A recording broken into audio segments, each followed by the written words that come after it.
എന്റെ മകന്റെ അപകടമറിഞ്ഞപ്പോൾ ഞാൻ ഇത്രയുമാണ് അനുഭവിച്ചതെങ്കിൽ ഇന്നലെ അടുത്ത നാട്ടുകാരായ 2 പൊന്നുമക്കളുടെ മരണവാർത്ത അറിഞ്ഞ് പൊട്ടിക്കരയാനും അവർക്ക് വേണ്ടി പ്രാർത്ഥിക്കാനും മാത്രമേ എനിക്ക് കഴിയുന്നുള്ളൂ. യുവാക്കളുടെ അപകട വാർത്തകൾ ഏറെ പെരുകുമ്പോ പ്രിയപ്പെട്ടവരെ, കേരള പോലീസിലെ ഏതോ ഉദ്യോഗസ്ഥൻ സമൂഹ മാധ്യമത്തിൽ പങ്കുവച്ച കുറിപ്പ് നിങ്ങൾക്കായി അവതരിപ്പിക്കട്ടെ. ഈ ശബ്ദം കേൾക്കേണ്ടത് എന്റെ പൊന്നുമക്കളെ, അനുജന്മാരെ നിങ്ങളാണ്. നിങ്ങൾക്ക് വേണ്ടിയാണ് ഞാനിത് അവതരിപ്പിക്കുന്നത്. ശബ്ദം നൽകിയത് ആറാട്ടുപുഴ ഹക്കിം ഖാൻ. ഇന്നത്തെ തലമുറ എങ്ങോട്ടേക്ക്? താന്തോന്നികളും തന്നിഷ്ടക്കാരും അഹങ്കാരികളും സാമൂഹിക പ്രതിബദ്ധത തീരെയില്ലാത്തവരുമായി അവർ അധപ്പതിക്കുവാനുള്ള കാരണക്കാർ ആരാണ്? മാതാപിതാക്കളാണോ? അതോ ആധുനികതയുടെ കൊഴുപ്പോ? ആരെയും ഭയപ്പെടാനില്ലാത്ത അണുകുടുംബ സാഹചര്യമോ? പ്രിയപ്പെട്ട കൊച്ചനുജന്മാരെ, നിങ്ങൾ 3, 4 അല്ലെങ്കിൽ 10 സുഹൃത്തുക്കൾ ഒത്തുചേരുമ്പോഴുണ്ടാകുന്ന ഒരു ലോകമുണ്ടല്ലോ, അതല്ല യഥാർത്ഥ ലോകം.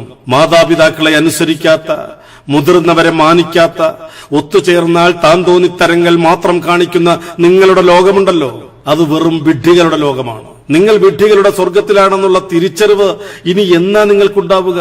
നിങ്ങൾ പൊതുനിരത്തുകളിൽ കാട്ടിക്കൂട്ടുന്ന ബൈക്ക് അഭ്യാസങ്ങൾ നിങ്ങളുടെ കഴിവായി ബുദ്ധിയുള്ളവർ ഒരിക്കലും കാണുന്നില്ല. അതൊരു സാമൂഹിക വിപത്താണ് എന്ന് എന്തേ നിങ്ങൾ തിരിച്ചറിയുന്നില്ല?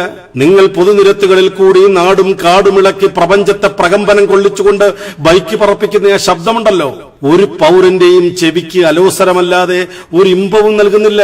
അതിന് സാമൂഹിക വിരുദ്ധതയെന്നേ പറയാൻ കഴിയൂ. തിരക്കുള്ള റോഡുകളിൽ വലിയ വാഹനങ്ങൾ ചീറിപ്പായുന്നതിനിടയിലൂടെ എല്ലാ ട്രാഫിക് നിയമങ്ങളും കാറ്റിൽ പറത്തി ഭ്രാന്തമായ ആവേശത്തിൽ നിങ്ങൾ കാണിക്കുന്ന മുടിനാരിട ഭാഗ്യ പരീക്ഷണങ്ങളിൽ നിങ്ങൾ പലപ്പോഴും രക്ഷപ്പെടുന്നത് നിങ്ങളുടെ കഴിവായി തോന്നുന്നുവെങ്കിൽ നിങ്ങളാണ് ഈ നൂറ്റാണ്ടിലെ പമ്പര വിഡ്ഢികൾ എന്നതിന് സംശയമുണ്ടോ? എതിരെ വരുന്ന വലിയ വാഹനക്കാരൻ, അല്ലെങ്കിൽ അലക്ഷ്യമായും നിയമം ലംഘിച്ചും നീ മറികടക്കാൻ ശ്രമിക്കുന്ന വാഹനക്കാരൻ, അയാളും നിന്നെപ്പോലെ ഒരു മാനസിക രോഗിയാണെങ്കിൽ അവനൊന്ന് ബലം പിടിച്ചാൽ അവിടെ ഒടുങ്ങാനുള്ളതേ ഉള്ളൂ നിന്റെ എല്ലാ ശൗര്യവും. നിന്റെ കൂടെ എല്ലാ തോന്നിയവാസത്തിനും എല്ലാ കൊള്ളരുതായ്മയ്ക്കും നിനക്ക് കൂട്ടുനിന്ന, നിന്നെ പ്രോത്സാഹിപ്പിച്ച നിന്റെ മാതാപിതാക്കളെക്കാൾ, ഉടപ്പിറപ്പുകളെക്കാൾ ഒരുപക്ഷെ നീ സ്നേഹിച്ച, കോലം തിരിഞ്ഞ, ആണാണോ പെണ്ണാണോ എന്ന് തിരിച്ചറിയാൻ പോലും കഴിയാത്ത വിധമുള്ള നിന്റെ റോൾ മോഡൽ ഫ്രീക്കൻ ഫ്രണ്ട്സ് ഉണ്ടല്ലോ, അവർ കരയും നിന്റെ വിയോഗത്തിൽ. എത്ര ദിവസമെന്ന് നിനക്കറിയണോ? അങ്ങേയറ്റം 3 ദിവസം. പിന്നെ അവർ നിനക്ക് വേണ്ടി ഒരു വലിയ കാര്യം കൂടി ചെയ്യും. നിന്റെ ചിരിക്കുന്ന ഒരു സുന്ദര ഫോട്ടോ അവർ ഫേസ്ബുക്കിലും വാട്സപ്പിലും ഇടും. എന്നിട്ടൊരടിക്കുറിപ്പും, പ്രിയപ്പെട്ട കൂട്ടുകാരാ, നീ ഒരിക്കലും മരിക്കില്ല, ഞങ്ങളുടെ ഓർമ്മകളിൽ നീ എന്നും ജീവിക്കും. അതോടെ അവന്മാരുടെ പണി തീർന്നു. ഇത് കേൾക്കുമ്പോ നിനക്ക് ചിരി വരുന്നില്ലേ?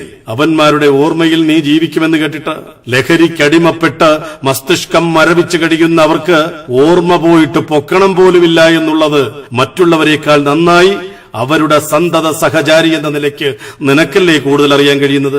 സോഷ്യൽ മീഡിയകളിൽ നിന്റെ ചരമവാർത്ത ഫോട്ടോ സഹിതം വൈറലാകുമ്പോഴും നീ ഒരുപക്ഷേ മുൾമുനയിൽ നിർത്തിയും നിരാഹാരം കിടന്നും ഭീഷണിപ്പെടുത്തിയും അവസാനം ഗതികേടുകൊണ്ട് വകതിരിവാകാത്ത നിന്റെ ചെറുപ്രായത്തിൽ നിനക്ക് ബൈക്ക് വാങ്ങിത്തരാൻ നിർബന്ധിതരായ നിമിഷത്തെ, അല്ലെങ്കിൽ കൂട്ടുകാരന്റെ ബൈക്ക് ഒരു വേള കടമെടുക്കാൻ നിനക്ക് തോന്നിയ നിമിഷത്തെ ശപിച്ചുകൊണ്ട് നിന്റെ മാതാപിതാക്കളും നിന്റെ ഉടപ്പിറപ്പുകളും തലതല്ലിക്കര ുണ്ടാവും. വീട്ടിനുള്ളിലെ ഏതെങ്കിലും കോണുകളിൽ സങ്കടത്താൽ കണ്ണീരിന് പകരം ചങ്ക് പൊട്ടിയൊലിച്ച രക്തം അവരുടെ കണ്ണുകളിൽ കൂടി ഒലിച്ചിറങ്ങുന്നത് കാണാൻ കഴിയാതെ നീ അകലെയുള്ള ഏതെങ്കിലും ഹോസ്പിറ്റലിന്റെ മോർച്ചറിയിൽ പോസ്റ്റ്മോർട്ടം ടേബിളിൽ വിജയശ്രീലാളിതനായി നെഞ്ചും വിരിച്ച് തല പൊട്ടിത്തകർന്ന് ചെവിയിലൂടെയും മൂക്കിലൂടെയും വായിലൂടെയും ചോര വാർന്നിറങ്ങി കണ്ണ് പുറത്തേക്കുന്തിയവനായി വീണ്ടും ഒരു അർത്ഥമുറിക്കലും പ്രതീക്ഷിച്ച് ധിക്കാരിയായിരുന്ന നീ നിസ്സഹായനായി മലർന്നങ്ങനെ കിടക്കുന്നുണ്ടാവും.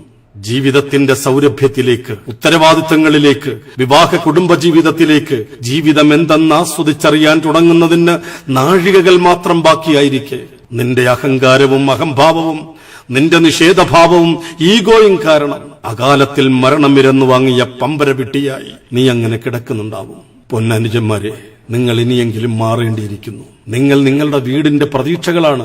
വാർദ്ധക്യത്തിൽ നിങ്ങളുടെ മാതാപിതാക്കൾക്ക് താങ്ങും തണലുമാകേണ്ടവരാണ് നിങ്ങൾ. അവരെ തീരാ ദുഃഖത്തിലാക്കി അകാലത്തിൽ തെരുവിലൊടുങ്ങേണ്ടവരല്ല നിങ്ങൾ. ഭ്രാന്തമായ ആവേശത്തിൽ മുൻപിൻ നോക്കാതെ നിങ്ങൾ പായുമ്പോ അപ്പോഴും 2 ചക്രങ്ങളെ ബൈക്കിനുണ്ടാവൂ എന്നോർക്കണം. ശ്രദ്ധയിൽപ്പെടാത്ത ഒരു ചെറു കല്ലുമതി നിങ്ങളുടെ അവസ്ഥ എന്നേക്കുമായി മാറ്റിമറിക്കാൻ. ട്രാഫിക് നിയമങ്ങൾ കർശനമായും പാലിക്കുക.